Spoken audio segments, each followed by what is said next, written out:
এই যে ডিভাইসটা দেখা যাচ্ছে এটার নাম হচ্ছে স্লাইড ক্যালিপার্স।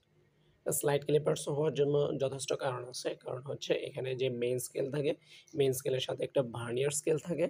ভার্নিয়ার স্কেলটা মূলত ডানে বামে স্লাইটলি সরানো যায়। এজন্য তার নাম হচ্ছে স্লাইড ক্যালিপার্স। যেমন ডানে এবং বামে সরানো যাচ্ছে। তো স্লাইড ক্যালিপার্স দিয়ে অনেক কিছু মেজার করা যায়। অনেক সূক্ষ্ম থেকে সূক্ষ্মভাবে। আ যেমন হচ্ছে স্লাইড ক্যালিপার্স দিয়ে যেমন ছোট কলমের নিবের মাথা থেকে শুরু করে ছোট কোনো বস্তু অথবা ছোট একটা পাইপের ভিতরের রেডিয়াস কত হইতে পারে সেটা মাপা যেতে পারে।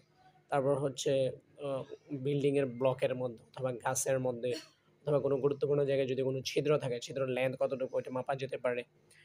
মোট কথা প্রত্যেকটা মান সূক্ষ্মভাবে নেওয়ার জন্য হচ্ছে স্লাইড ক্যালিপার্স এর আবির্ভাব। তো স্লাইড ক্যালিপার্স হচ্ছে মূল স্কেল থাকে। মূল স্কেল যেটা হচ্ছে মিলিমিটার স্কেলে দেখানিত থাকে। লম্বা একটা স্কেল আছে। এটাকে যদি ডানে বামে সরাই তাহলে হাতের ডান দিকে দেখা যাচ্ছে চিকন সরু সুইয়ের মতো বের হচ্ছে নিডল। তো এটা দিয়ে সাধারণত কোনো গর্তের গভীরতা সূক্ষ্ম থেকে সূক্ষ্মভাবে মেজার করা হয়। তো এখন আমরা যেটা করব যে স্লাইড ক্যালিপার্সে কীভাবে মান নিতে হয় সেটা আমরা দেখব। আম তো আমরা এখানে সেট করলাম। দেখলাম যে মূল দাগের মূল স্কেলের সাথে আমার ভার্নিয়ার স্কেলের 0 হুবহু কোন দাগের সাথে মিলে যাচ্ছে অথবা কোন দাগকে পাস করতেছে। আমি দেখতেছি ১০, ১১, ১২, ১৩।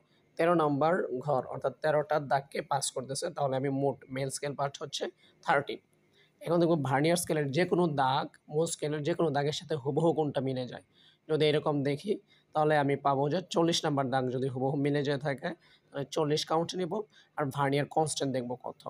কিন্তু এখানে ভার্নিয়ার কনস্ট্যান্ট হচ্ছে 0.01 তাহলে 0.01 এর সাথে ৪০ গুণ হবে। গুণ হওয়ার পরে আসবে 0.40 তাহলে ১৩ এর সাথে যদি 0.40 যোগ করি তাহলে এটা আসবে হচ্ছে ১৩.৪০ আর এভাবেই মূলত ভার্নিয়ার স্কেলের মানগুলা নেওয়া হয়ে থাকে।